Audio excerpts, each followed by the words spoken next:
무슨 사명으로 소명받았는가 라는 제목으로 말씀을 상고해 보기를 원합니다. 여기 사명이라는 단어와 소명이라는 단어가 나왔는데요. 이 두 단어를 구분해서 설명하실 수 있겠습니까?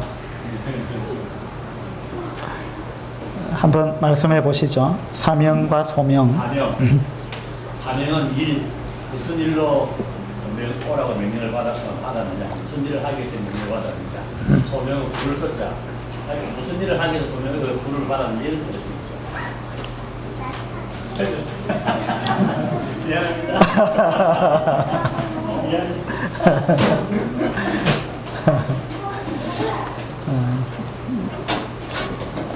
아주 정확하게 말씀하신 것 같아요. 뒷부분 제가 조금 잘 못 들었는데 어쨌든 맞는 말 같습니다.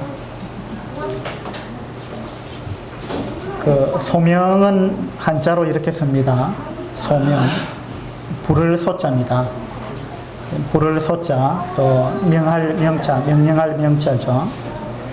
그래서 이 소명이라는 단어를 국어사전에 찾아보니까요, 임금이 신하를 부르는 명령이다 이렇게 나와 있습니다.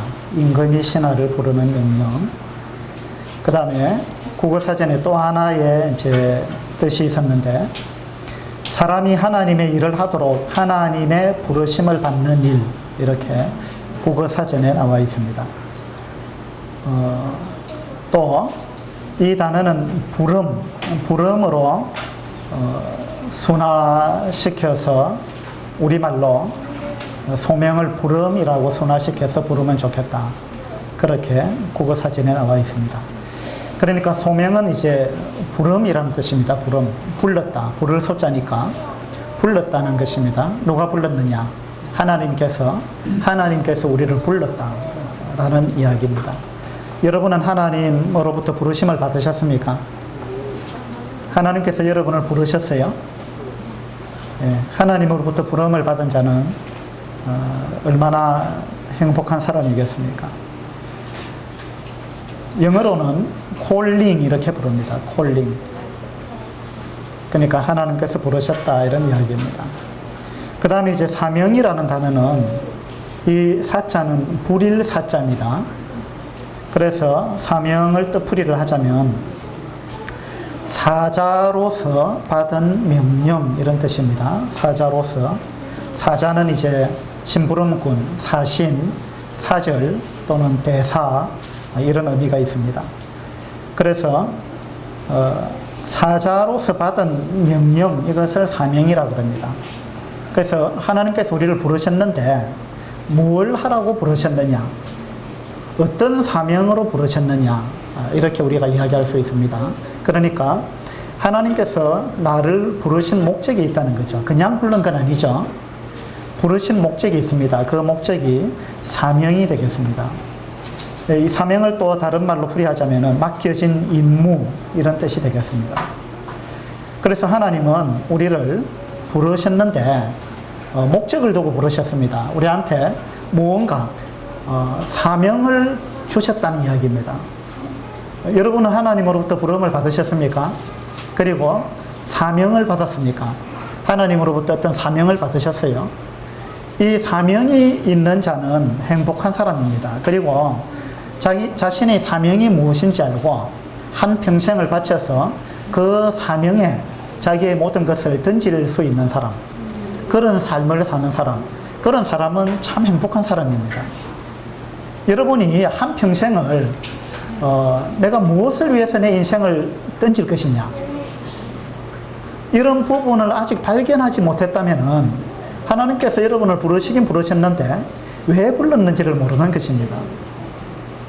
그런 사람은 행복하다고 할 수 없을 거예요. 참으로 행복한 사람은 삶의 목적을 아는 사람입니다. 내가 무엇을 위해서 사는가, 그것도 주님 안에서 하나님이 나를 왜 만드셨고 그리고 나를 왜 구원하셨는가, 그것을 알고 그것을 향해서 매진할 수 있는 사람, 이런 사람이 참으로 행복한 사람일 것입니다. 그래서 오늘은 나는 무슨 사명으로 소명받았는가? 이런 제목으로 말씀을 교체하길 원합니다. 지난주와 그 전주에 일꾼에 있어서 가장 중요한 자격 요건은 어떤 학벌에 있는 것이 아니다, 이런 말씀을 드렸습니다. 어느 학교를 나왔느냐, 대학을 나왔느냐, 나오지 않았느냐, 이런 거하고는 상관이 없다 그랬습니다. 정말로 중요한 것은 하나님께서 과연 그를 부르셨느냐, 이것이 중요합니다. 하나님이 부르셨다면은 하나님께서 그에게 어떤 자격을 주신 것이고 사명을 주신 것입니다. 그런데 아무리 좋은 대학을 나왔다 해도 하나님이 부르지 않았다면은 그 일을 해서는 안 되는 것이고 할 수 없는 것입니다. 하나님께서 그를 부르셨느냐, 이게 대단히 중요한 거죠. 갈라디아서 1장을 한번 보도록 하겠습니다.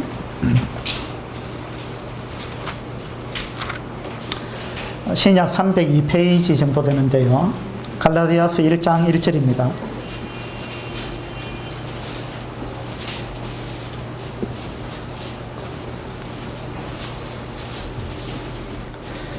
갈라디아서 1장 1절. 사람들에게서 난 것도 아니요 사람으로 말미암은 것도 아니요 오직 예수 그리스도와 그를 죽은 자 가운데서 살리신 하나님 아버지로 말미암아 사도된 바울은, 이렇게 바울은 자기 자신을 소개하고 있습니다. 바울이 사도가 된 것은 사람들에게서 난 것이 아니다, 이렇게 말씀하고 있습니다. 사람들에게서 난 것이 아니다. 그 다음에 사람으로 말미암은 것도 아니다. 사람이 바울을 사도로 만든 것이 아니라는 것입니다. 어떤 기준을 정해놓고 어떤 절차를 정해놓고 그 절차를 밟았기 때문에 사도다, 이렇게 인정해 준 것이 아니라는 것입니다. 바울이 사도가 된 것은 오직 예수 그리스도와 그를 죽은 자 가운데서 살리신 하나님 아버지로 말미암아 사도가 되었다, 이렇게 바울은 고백을 하고 있습니다. 그 다음에 또 비슷한 내용인데 로마서 1장을 보겠습니다. 로마서 1장 1절입니다. 신약 239페이지. 로마서 1장 1절. 예수 그리스도의 종 바울은 사도로 부르심을 받아 하나님의 복음을 위하여 택정함을 입었으니, 이렇게 나옵니다. 여기에 바울이 사도로 부르심을 받았다. 부르심을 받았다. 이 부르심이 뭐라 그랬죠? 소명입니다. 소명. 하나님께서 그를 불렀다. 그를 소명하셨다. 그에게 소명을 줬다는 것입니다. 하나님께서 그를 불렀다. 무엇으로? 사도로 불렀다. 이것이 중요합니다. 바울이 사도가 된 것은 사람이 만들어 놓은 어떤 조건이 충족되어서 된 것이 아닙니다. 하나님께서 부르셨기 때문에 사도가 된 것입니다. 일꾼은요, 반드시 하나님께서 부르셔서 세우는 것입니다. 이것을 우리는 소명이다, 소명을 받았다, 이렇게 이야기하는 것입니다. 그런데 로마서를 조금 더 읽어보면은요, 이런 하나님의 부르심이 바울 같은 사도들에게만 있는 게 아니고 다른 사람들에게도 이런 부르심이 있다고 말씀하고 있습니다. 7절입니다. 로마서 1장 6절 보겠습니다. 너희도 바울뿐만 아니라 너희도, 이렇게 이야기하고 있습니다. 너희도 그들 중에서 예수 그리스도의 것으로 부르심을 받은 자니라. 사도 바울만 부르심을 받은 것이 아니라 너희도 부르심을 받은 자다, 이렇게 이야기하고 있습니다. 너희도 부르심을 받은 자다. 무엇으로 부르심을 받았느냐? 7절에 로마에서 하나님의 사랑하심을 받고 성도로 부르심을 받은 모든 자에게, 이렇게 이야기하고 있습니다. 우리 모든 그리스도인들은 부르심을 받은 자입니다. 하나님한테 부르심을 받았어요. 1차적으로 무엇으로 부르심을 받았느냐 하면은 성도로 부르심을 받았습니다. 이것은요, 하나님께서 우리를 부르셔서 구원하셨고 우리를 하나님의 자녀로 그렇게 불러주셨다. 하나님의 자녀로 우리를 부르셨다라는 구원에 관한 부르심입니다. 성경에는 크게 이 소명이요, 부르심이 두 종류가 나오는데, 하나는요, 성도로 우리를 부르신 것이고요, 또 하나의 부르심이 있습니다. 또 하나의 부르심은요, 사명으로 우리를 부르신 겁니다. 사명. 하나는 우리를 하나님의 자녀로 성도로 부르신 것이고, 또 하나는 우리에게 사명을 주셔서 어떤 목적을 가지고 우리를 어떤 일을 하라고 그 일에 우리를 부르셨다는 것입니다. 그것이 사명입니다. 그래서 우리 모든 성도들은 부르심을 받은 자들이고 그 다음에 모든 성도들은 사실상 하나님으로부터 사명을 받았습니다. 여러분 사명을 받으셨어요? 하나님께서 여러분한테 어떤 사명을 주셨습니까? 하나님께서는 사명을 다 주셨어요. 주셨는데 어떤 분은 그 사명을 알고 있는 것이고 어떤 분은 하나님께서 나를 왜 부르셨는가, 나에게 무슨 사명을 주셨는가 이걸 모르는 것입니다. 왜 모르느냐? 관심이 없기 때문에 모릅니다. 관심이 없기 때문에. 그러면은 하나님께서 나한테 어떤 사명을 주셨는가라는 걸 모르면 어떤 현상이 벌어지느냐? 내가 뭘 해야 될지 모르는 거예요.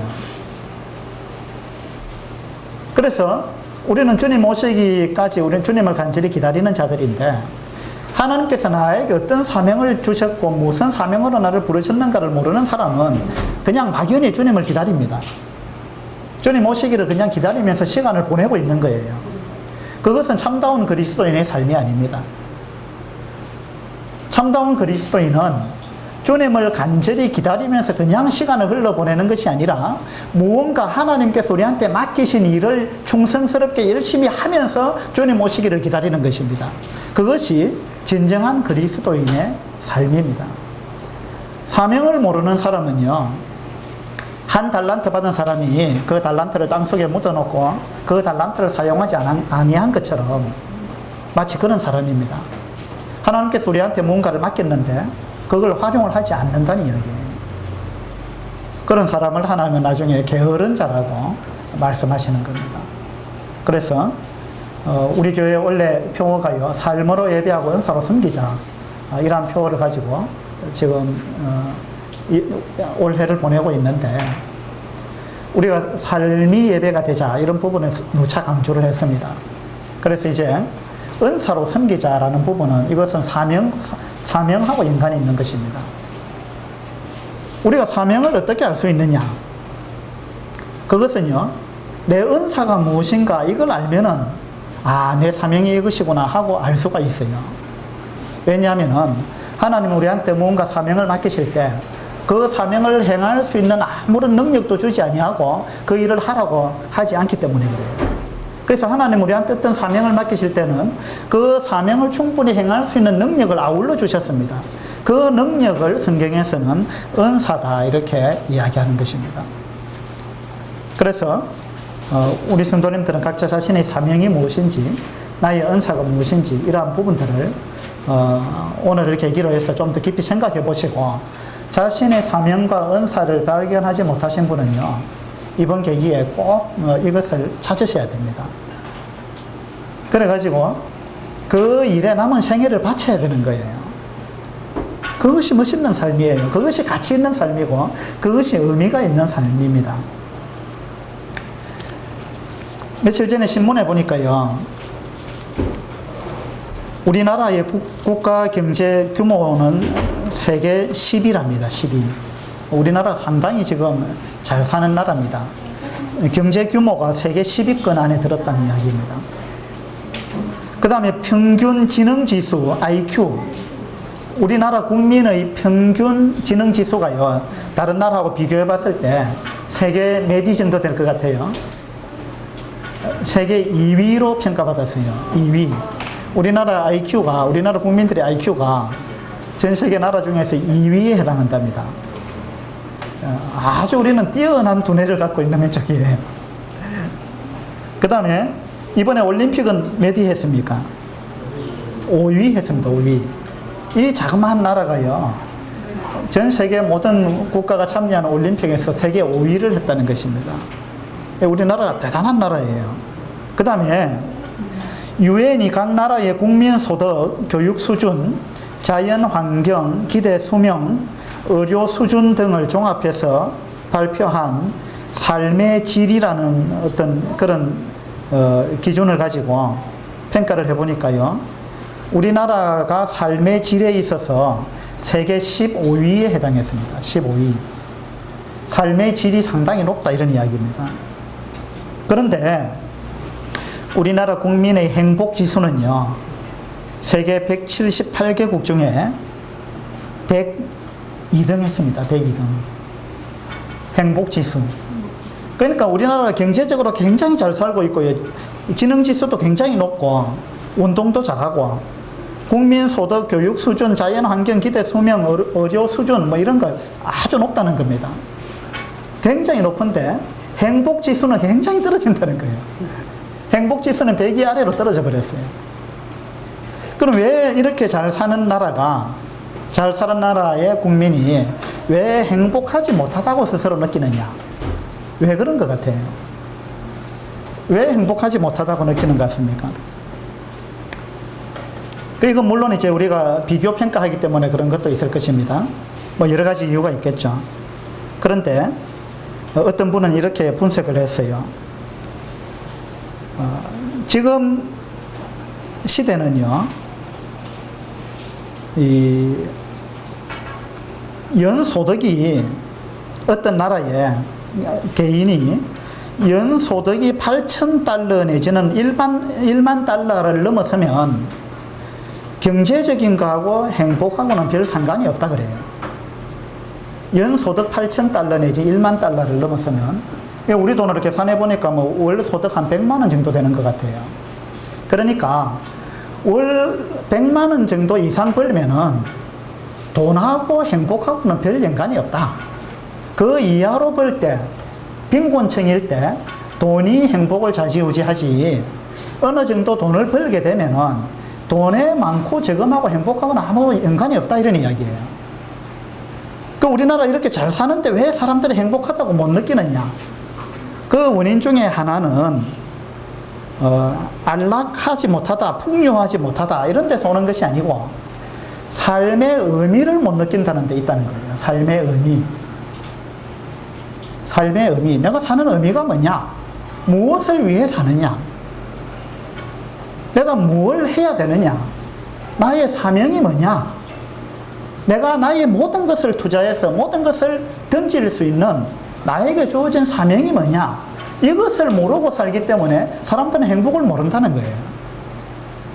그래서 돈에 많고 적음을 떠나가지고 정말로 내가 해야 되는 내 일상을 바쳐서 이것을 했을 때 나의 모든 것을 투자해도 아깝지 않은 그 어떤 것을 발견한 사람과 그것을 발견하지 못한 사람은 행복 지수에 있어서 엄청난 차이가 난다는 거예요. 그래서 우리가 경제적으로 부유하냐 못하냐 이게 중요한 게 아니고요. 내 한평생에 정말 내가 목숨을 바쳐서 또 나의 전 재산을 틀어서 나의 모든 시간을 투자해서 내가 열정적으로 정열을 불태울 수 있는 나에게 주어진 사명이 뭐냐. 이것을 아는 사람은 행복한 사람입니다. 그리고 그렇게 사는 사람은요, 가난해도 행복합니다. 그렇지 않아요? 여러분이 만약 지금 뭔가 그리스도인인데도 불구하고 행복하지 못하다, 그러면 여러분이 지금 사명을 모르고 있는 거예요. 예? 하나님이 나를 왜 불렀느냐? 그걸 모르고 그것에 자기 생애를 투자하지 않는다는 이야기예요. 거기에 자기 생애를 불태울 수 있는 사람, 이런 사람은 진짜 행복한 사람입니다. 이 사명을 다른 말로 이야기하면요, 하나님께서 나를 향해서 품으신 뜻입니다. 하나님께서 나를 향해서 품고 있는 어떤 뜻, 그죠? 그것이 사명입니다. 또 다른 말로 하면 내 인생을 통해서 하나님이 하기를 원하시는 기대, 이것이 사명입니다. 하나님이 내 인생을 통해서 뭘 하기를 원하시는지, 하나님이 우리를 향해서 기대하고 있는 것, 그것이 사명입니다. 그래서 정말로 하나님께 쓰임받은 훌륭한 삶을 살았던 이러한 사람들은요, 모두가 자신의 사명이 무엇인지 알았고 그 사명대로 산 사람이고 그 사명에 자신의 전 생애를 투자하고 자신의 전 생애를 던졌던 이러한 사람입니다. 그래서 우리 모두는 그러한 사람이 되어야 마땅하고 그렇게 되어야 진정한 그리스도인의 삶을 사는 것이고 그렇게 되어야 행복한 것입니다. 여러분의 사명은 무엇입니까? 이 사명은요, 하나님께서 우리한테 어떤 은사를 주셨느냐, 이걸 보면은 알 수 있습니다. 에베소서 4장을 한번 보도록 합시다.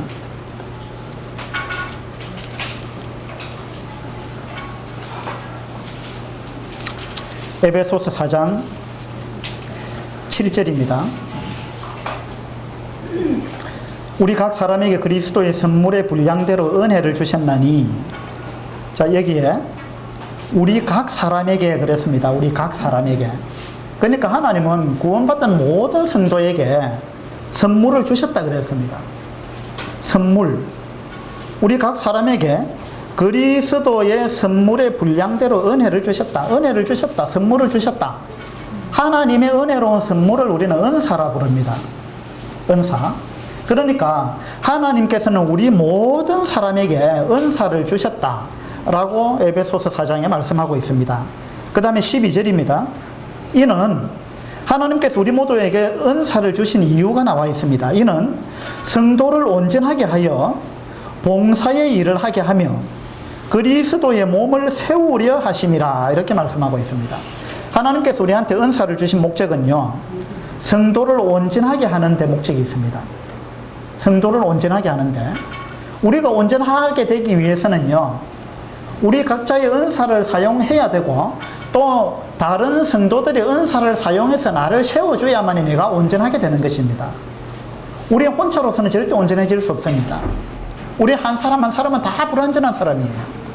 그런데 우리가 교회로 함께 모여가지고 우리 성도들이 각자 하나님께서 주신 은사를 10분 활용해가지고 그 은사를 가지고 남을 섬기고 봉사하고 그렇게 하게 될 때 우리는 피차 유익을 받게 되고, 그래서 우리 각자가 온전해진다는 것입니다.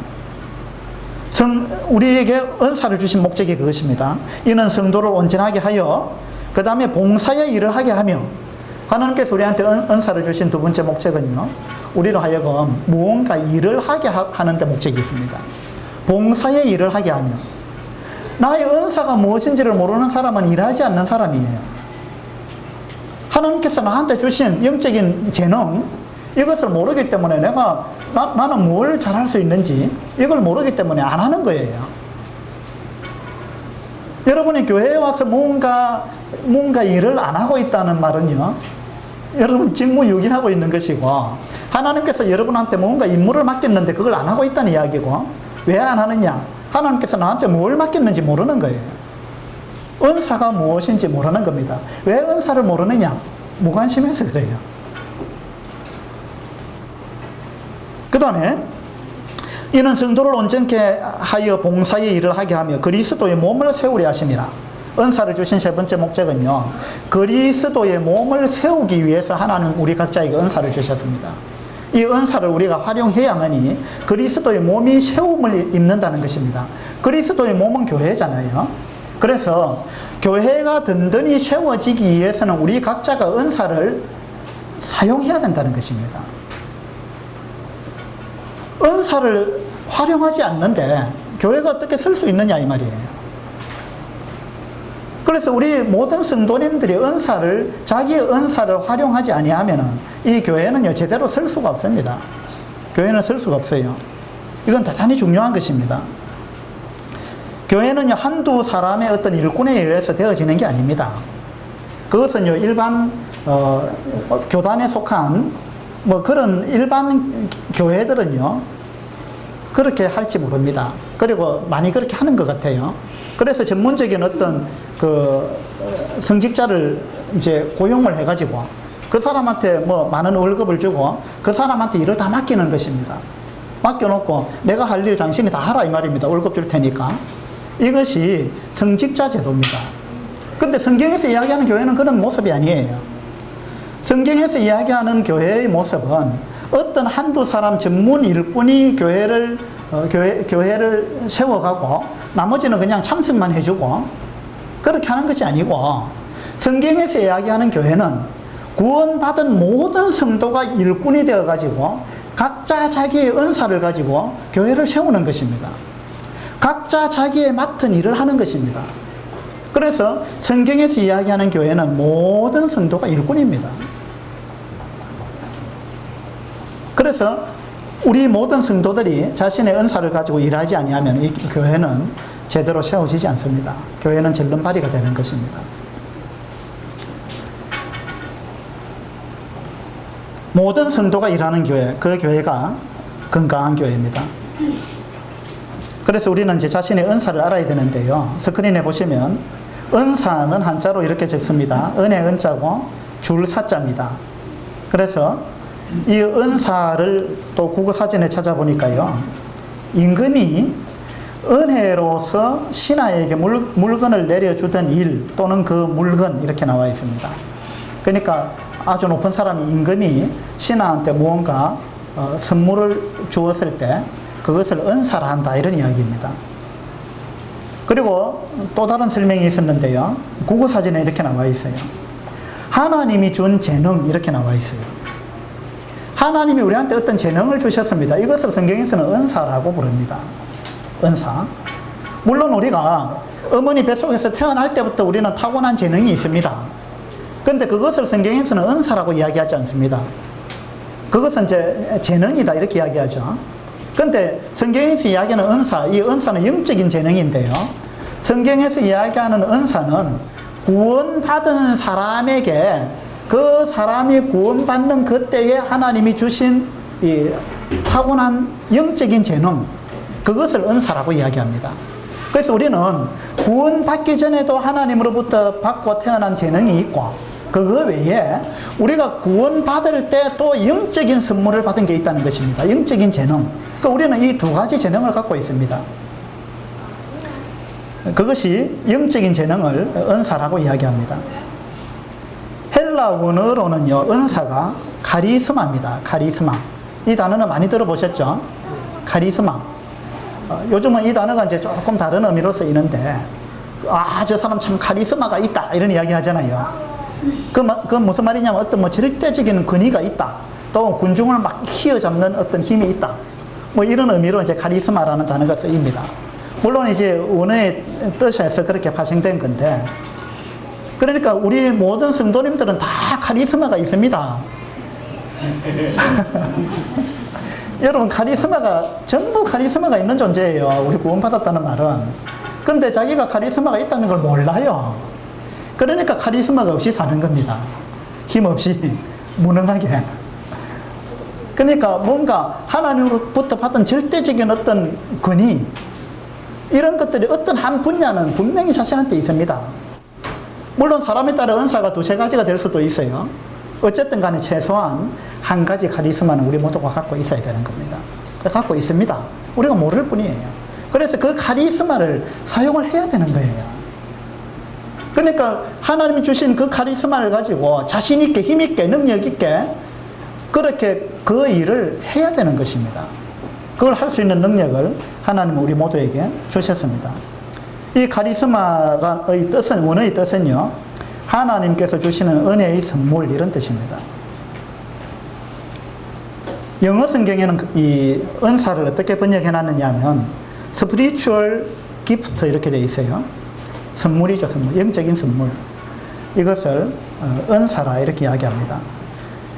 이 소명이 아까 이제 크게 두 가지가 있다 그랬죠. 하나님이 우리를 성도로 부르신 소명이 있고, 그 다음에 우리한테 사명으로 부른 또 소명이 있다 그랬죠. 그래서 소명도 성경에 크게 두 가지가 있듯이 은사도 크게 두 가지가 있습니다. 하나는요, 은사는 선물이라 그랬죠.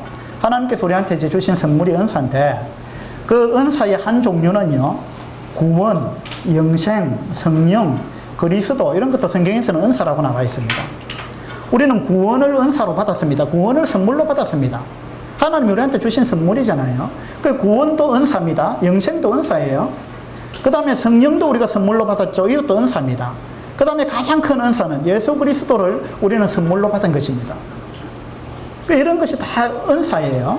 그런데 이런 은사 말고 또 한 종류의 은사가 있는데, 그것을 오늘 우리가 다루고자 하는 은사입니다. 그게 뭐냐면은 봉사의 일을 하라고 성도 모두에게 다양하게 주신 영적인 재능, 이것을 성경에서는 또 하나의 은사다 이렇게 이야기를 하는 것입니다. 이 고린도전서에는 이 은사를 어떻게 표현했느냐면요, 성령의 나타남 이렇게 표현하고 있습니다. 성령의 나타남. 고린도전서 12장 7절에 각 사람에게 성령을 나타내심은 유익하게 하려 하심이라 이렇게 나와 있습니다. 각 사람에게 성령을 나타내심은, 그러니까 은사를, 고린도전서 12장은 은사에 관한 장인데요. 은사를 이야기하면서 성령을 나타내심은 이렇게 표현했습니다. 그러니까 은사는 다른 말로 성령의 나타남입니다. 그러니까 성령이 우리 나를 통해서 어떻게 나타나느냐, 이것이 은사라는 겁니다. 하나님의 어떠하심을 하나님은 나를 통해서 어떻게 남들에게 보여주기를 원하느냐, 이것이 하나님이 나한테 주신 은사예요. 그래서 우리 주님이 이 땅에 인간의 몸을 입고 오셨을 때 우리 주님은 하나님의 어떠하심을 온전히 전체적으로 다 나타냈습니다. 주님을 보면 하나님이 저렇구나 하는 거 알 수 있다는 거예요. 하나님의 어떠하심을 우리 주님은 온전하게 다 나타냈습니다. 그런데 우리는 신이 아니기 때문에, 우리는 불완전한 인간이기 때문에 우리는 주님처럼 하나님의 어떠하심을 온전히 전체적으로 다 나타낼 수가 없어요. 그렇게 할 수 있는 능력이 없습니다. 그래서 하나님은 우리한테 기대하시는 것이 성령의 어떠하심을, 하나님의 어떠하심을 다 나타낼 필요는 없다. 그 중에 한 부분을 나타내라. 그렇게 해서 그 한 부분을 나타낼 수 있도록 하나님이 우리한테 은사를 주셨다는 거예요. 그것이 은사입니다. 그래서 로마서 12장에서는 그 은사를 우리 몸의 지체에다가 비유를 하고 있습니다. 지체. 그러니까 우리 몸이 여러 지체가 있잖아요. 팔도 있고, 발도 있고, 다리도 있고, 코도 있고, 눈도 있고, 귀도 있고, 또 그냥 뭐 팔, 손만 있는 것이 아니라 그 안에도 손가락이 있고, 손바닥이 있고, 손등이 있고, 그죠? 손톱이 있고, 뭐 여러 종류가 있습니다. 그래서 뭐냐 하면은 우리의 몸은 여러 지체들로 구성되어 있는데 각 지체들은 자기 역할만 한다는 거예요. 그래서 손은 손의 역할을 충실히 하는 것입니다. 발은 발의 역할을 충실히 하는 거예요. 그렇게 했을 때 우리의 몸이 온전한 몸으로서 드러난다는 것입니다. 그래서 우리는 이 몸이 교회라고 했을 때, 그죠? 로마서 12장에서 몸은 교회죠. 그래서 우리의 몸이 교회라고 했을 때 우리는 이 몸의 각 지체에 해당하는데, 어떤 사람은 손에 해당하고, 어떤 사람은 발에 해당하고, 어떤 사람은 입에 해당합니다. 그런데 손에 해당하는 사람이 자기가 손 역할을 해야만이 이 몸의 온전한 기능을 나타내게 되는데, 손에 해당하는 사람이 자기가 손인 줄 모르는 거예요. 자기의 은사가 손이라는 걸 몰라요. 그래서 이 손의 역할을 안 하는 겁니다. 그럼 어떻게 되겠어요? 그럼 우리의 몸이 온전한 모습으로 나타나지가 않는 거예요. 마찬가지로 성령의 나타남이 은사라 그랬는데, 우리 성도님들 각자가 자기의 은사를 사용하지 아니하면은 우리 교회를 통해서 성령이 온전하게 나타나지 않는다는 이야기입니다. 그래서 우리는 주님을 온전히 소개할 수가 없어요.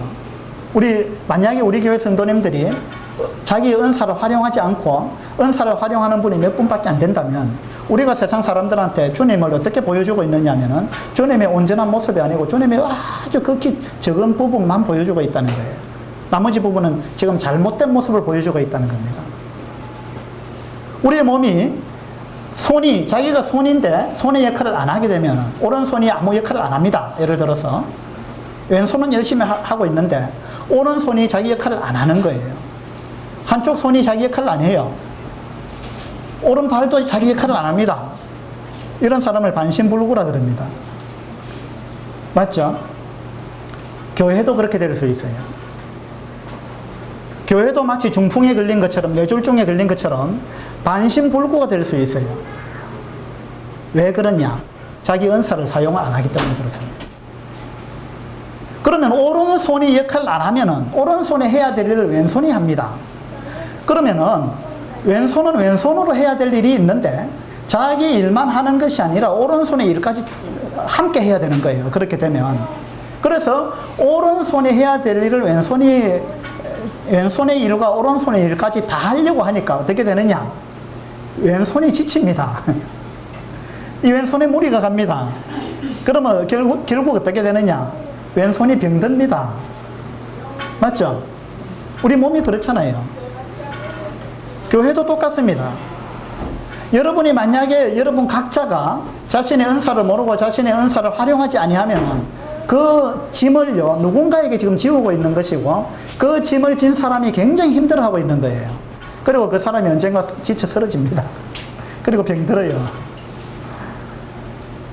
나 때문에 누군가가 병들고 있지 않은지 이거 우리 살펴봐야 됩니다.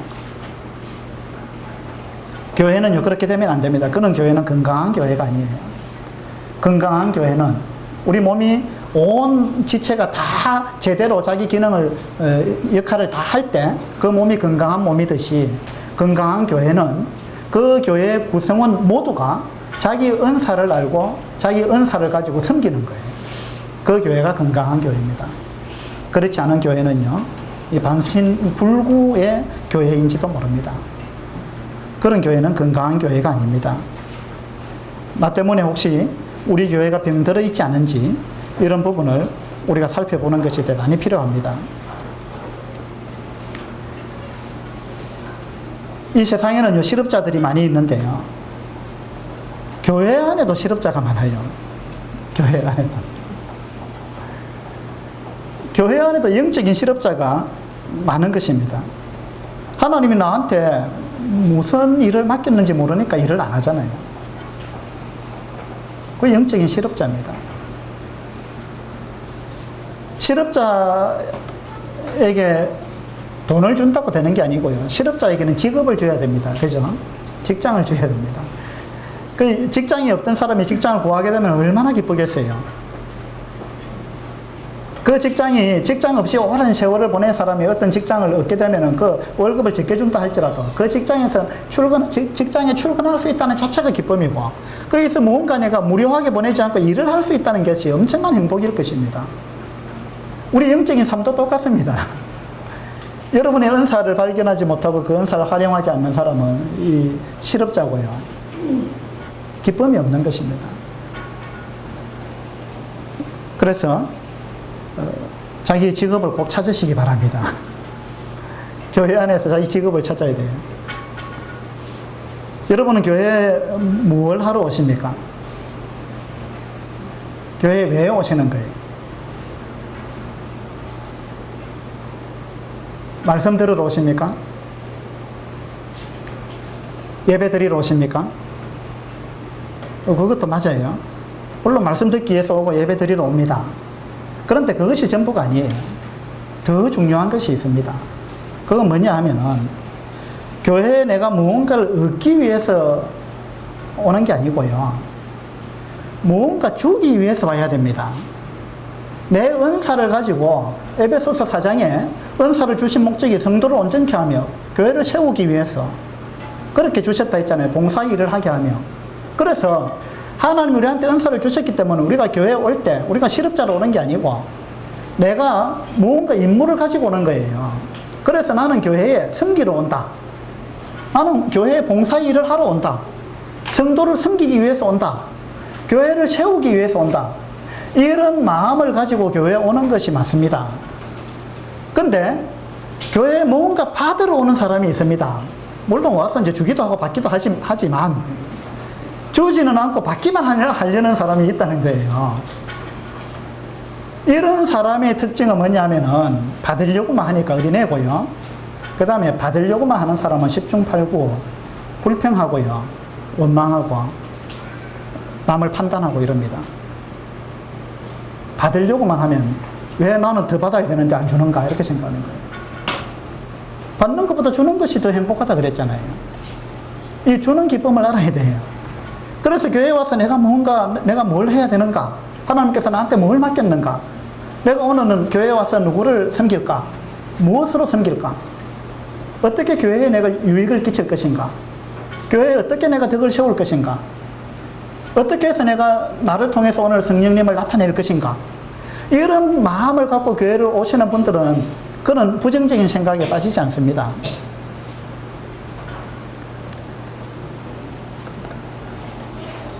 그래서 우리 교회 성도님들은 모두가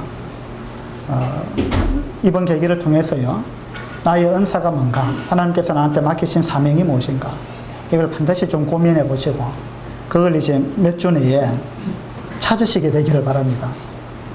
예.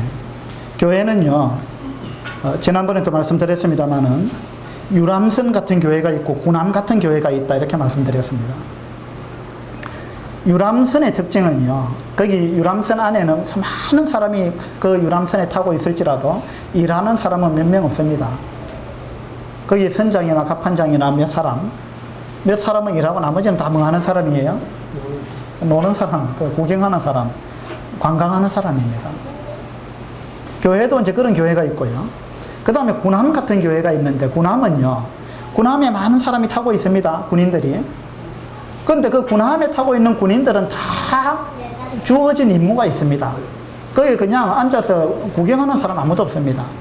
군함에 타고 있는 모든 사람은 다 그 군함 안에서 자기가 해야 될 일이 있는 사람들이에요. 그래서 교회도 군함 같은 교회가 건강한 교회입니다. 유람선 같은 교회는요, 건강하지 못한 교회입니다. 어떤 분은요, 남들은 뭐 하나님께서 좋은 은사들을 다 주셨던데 나는 뭐 특별히 내가 잘하는 게 없다. 나는 뭐 잘하는 거라고는 없다. 이렇게 생각하시는 분이 이제 혹 계실 수 있는데요. 어떤 글에 보니까 미국 뉴저지주에요, 털이 거의 다 빠지고 얼굴에 흉터까지 있어서 꼭 괴물같이 보였던 개가 있었답니다. 이 개가 이제 주인한테 버림을 받았는지 길거리에 이제 어슬렁거리고 있었는데 보기 아주 흉측했죠. 그래서 이제 이 개를 수용소에 이제 갖다 줬습니다. 그래서 수용소에 이제 거기에서 뭐 죽을 날을 기다리고 있었는데, 거기 있는 사육사가 가만히 이 개를 보니까 이 개가 좀 특이한 점이 있었어요. 뭐냐 하면은 지독하게 못생겼고 이랬는데도 불구하고 이 개가 새만 보면은요, 열심히 쫓아다니더라는 거예요. 이 새를 쫓아다니는데 다른 개보다 뭐 엄청난 열심을 갖고 있더라는 거예요. 그래가지고 어느 날 이 사육사가 신문을 보는데 새떼 때문에 고민을 하고 있는 공항에 대한 기사를 봤어요. 비행장. 그래가지고 이 개를 데리고 이제 공항에 갔습니다. 가가지고 이 개가 새만 보면은 막 지칠 줄 모르고 뛰어가서 쫓아다니는 개인데, 이 개를 좀 맡아서 그 공항에서 키워보면 어떻겠느냐. 예. 그러니까 이제 공항에서 뭐 처음에는 대수롭지 않게 생각하다가 이 새 쫓는데 1년에 300만 달러가 들었다니요. 공항에서. 엄청난 비용이 들었다는 거예요. 우리 돈으로 하면은 뭐 36억 정도 되는데, 그래가지고 이 공항에서 그냥 뭐 그렇게 한번 해보겠다고 시험 삼아 이 이제 개를 받아가지고 키우면서 새를 쫓는 일을 시켜봤는데요. 이 개가 새를 얼마나 잘 쫓는지.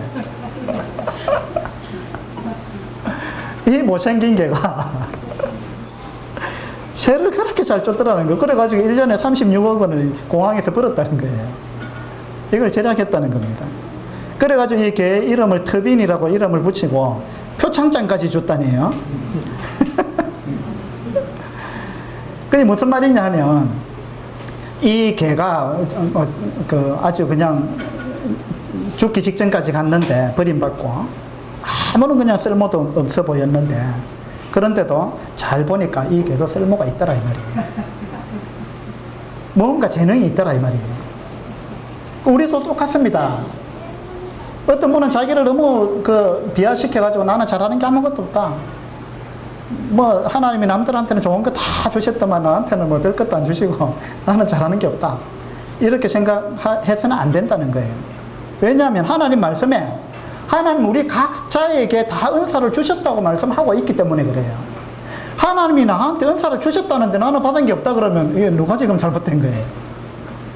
그리고 하나님이 나한테 주신 것 같긴 한데 그거 내가 볼 때는 별 가치도 없고 뭐 별 쓸모도 없는 것 같고 별로 좋은 것 같지 않다.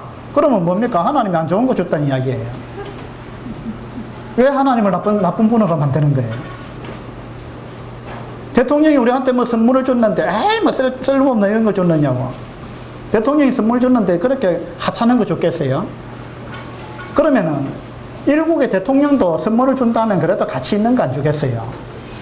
그런데 만왕의 왕이신 하나님께서 우리 각자에게 선물을 주셨다는데, 근데 왜 그 선물을 하찮게 여기고 그 선물이 뭔지 풀어보지도 않고, 안 풀어보신 분 많죠?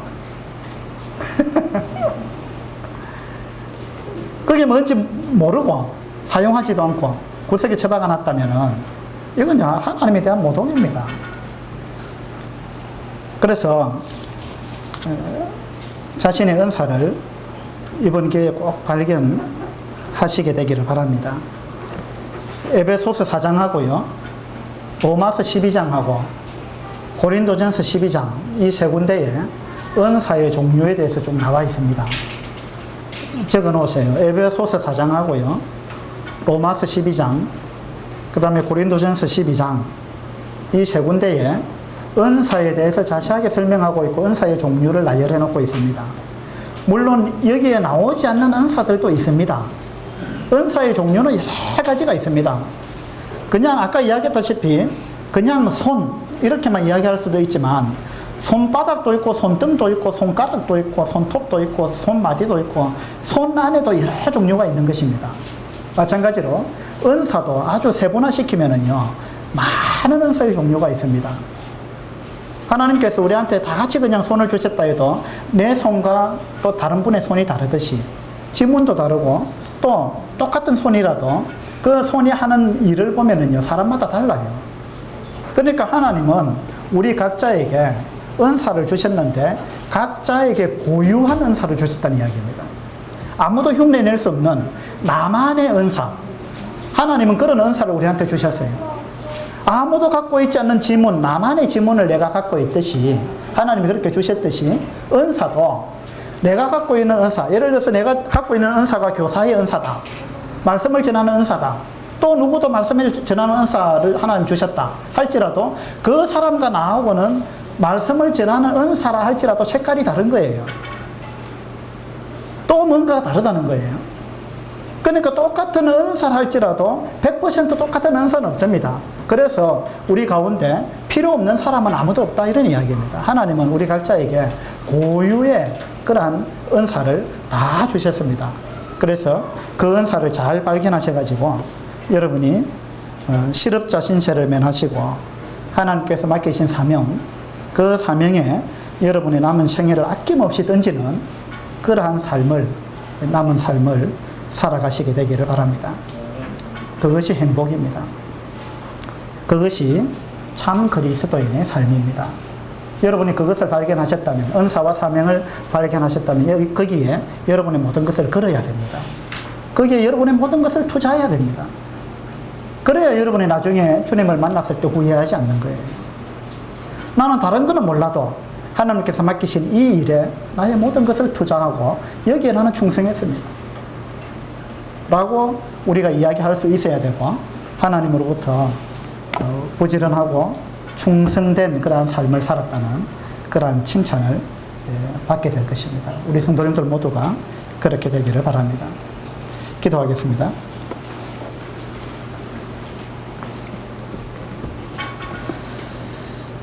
아버지 하나님, 하나님께서 저희들에게 여러 선물을 주셨습니다. 영생을 선물로 주셨고 또 성령을 선물로 주셨으며 예수 그리스도를 저희들에게 선물로 주셨습니다. 뿐만 아니라 하나님은 저희들이 이 땅에서 살아가면서 무의미하게 살지 않도록 영적인 또 다른 은사들을 저희들에게 주셨습니다. 우리 모두가 하나님께서 주신 사명을, 이 은사를 발견할 수 있도록 도와주셔서 이 은사를 잘 활용할 수 있도록 도우시고, 그래서 이 사명에 저희들의 모든 생애를 아낌없이 투자함으로 인해서 남은 생애를 참으로 의미있게, 참으로 행복하게 그렇게 살아갈 수 있도록 도와주시기를 바랍니다. 저희들이 다음 주에 다시 만나게 될 때 참 에베소서 4장과 로마서 12장과 또 고린도전서 12장을 일주일 동안 깊이 묵상하고, 그래서 각자의 은사를 발견해서 다시 모일 수 있도록 축복해 주시기를 바랍니다. 우리 주 예수 그리스도 이름으로 감사하며 기도드리옵나이다. 아멘.